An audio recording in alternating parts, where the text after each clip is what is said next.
So welcome to day 9 of completing my SSC exam syllabus by February 2027। आज का हमारा target है reasoning subject में रैंकिंग टेस्ट चैप्टर के रिमेनिंग 30 सवाल करने एक्सरसाइज के और PYQ के 25 सवाल लगाकर ये रैंकिंग चैप्टर कंप्लीट कर लेना और फिर फैटमैन बुक से सॉइल एंड एग्रीकल्चर टॉपिक पढ़ना और मिनरल टॉपिक्स पढ़ना।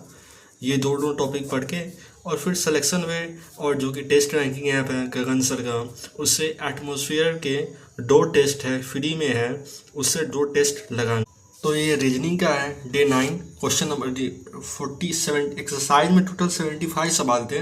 45 तक हमने कर रखा था, तो रिमेनिंग 30 सवाल करने के बाद रिमेनिंग 75 सवाल टोटल थे। ये कर लेने के बाद बेस्ट ऑफ PYQ सवाल लगाना रैंकिंग चैप्टर के, जिसमें कि सारे सवाल थे।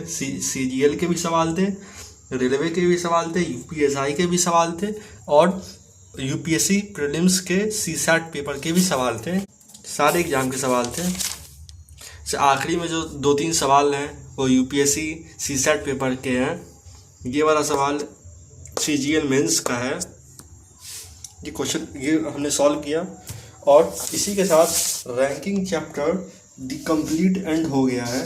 रैंकिंग चैप्टर में टोटल 150 क्वेश्चन थे। 50 क्वेश्चन क्लास के थे, 75 क्वेश्चन एक्सरसाइज के, 25 क्वेश्चन PYQ थे।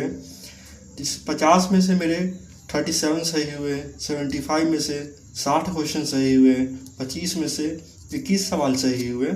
टोटल 150 में से 118 सवाल सही हुए। और यहाँ पर मैंने जो क्वेश्चन रॉन्ग हुए हैं, जो क्वेश्चन मैंने स्किप कर दिया है, वो मैंने लिखा है। और जब भी अगली बार रिवीजन करना होगा तो यही सवाल को फिर से बनाना है। ऐसा मैंने क्लास क्वेश्चन में किया है।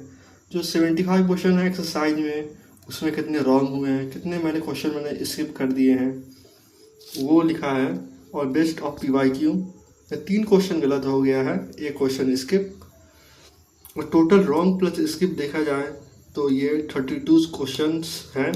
जब भी ranking and test chapter revision करना होगा मात्र ये 32 सवाल लगाने हैं।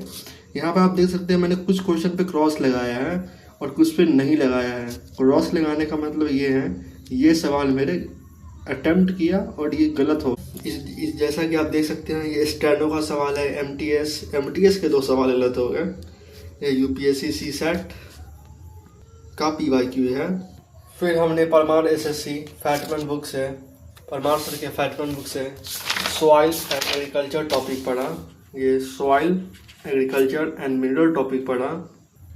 सॉइल एंड एग्रीकल्चर टॉपिक अपने आप में ही 2 चैप्टर हैं, 2 टॉपिक हैं। सॉइल अपना जितने भी तरह के सॉइल्स होते हैं इंडिया में, types of soil in India, सबके बारे में जो डिटेल्स है वो सारे बताए गए हैं। और फिर उसके बाद ये हमारा soil erosion and soil conservation. और फिर उसके बाद एग्रीकल्चर स्टार्ट होते हैं। एग्रीकल्चर का पहले टाइप्स समझाया गया है और फिर उसके बाद जो मेजर क्रॉप्स हैं, क्रॉप्स के बारे में बताया गया है। राइस हो, वीट हो, टी हो, जो दाल वाले जो प्लांट्स होते हैं उसके बारे में बताया गया है। यहाँ पे कुछ जो एग्रीकल्चर रेवोल्यूशन हुए थे उसके बारे में समझाया गया है। फिर मिनरल चैप्टर्स, ये भी अपने आप में सब याद करने वाला ये सब चैप्टर है।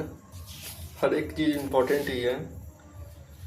और फिर लिटिल बॉय से सवाल लगा सकते थे, लेकिन सवाल जो लगाते हैं वो ज़्यादा हो जाता है, क्योंकि आप देख सकते हैं कि ये जो सॉइल एंड एग्रीकल्चर टॉपिक है उससे 85 सवाल लेवल 1 में है और 55 सवाल लेवल 2 में है। और मिनरल चैप्टर से 40 सवाल लेवल 1 में है और लेवल 2 में 24 सवाल है। ये तो कुछ ज़्यादा ही हो जाता है, अप्रॉक्स 200 पार हो जाता है ये दोनों मिला के। तो इसलिए वो ना करके हमने एटमॉस्फेयर का टेस्ट लगाना सही समझा। मैं आपको दिखा देता हूँ। टेस्ट 1 दिया था जिसमें कि रैंक 20 आया था, 2011 आया था और 39.50 सवाल मार्क्स आया। एक्यूरेसी इतना था, टाइम 6 मिनट 53 सेकेंड 6 सेकेंड लगा।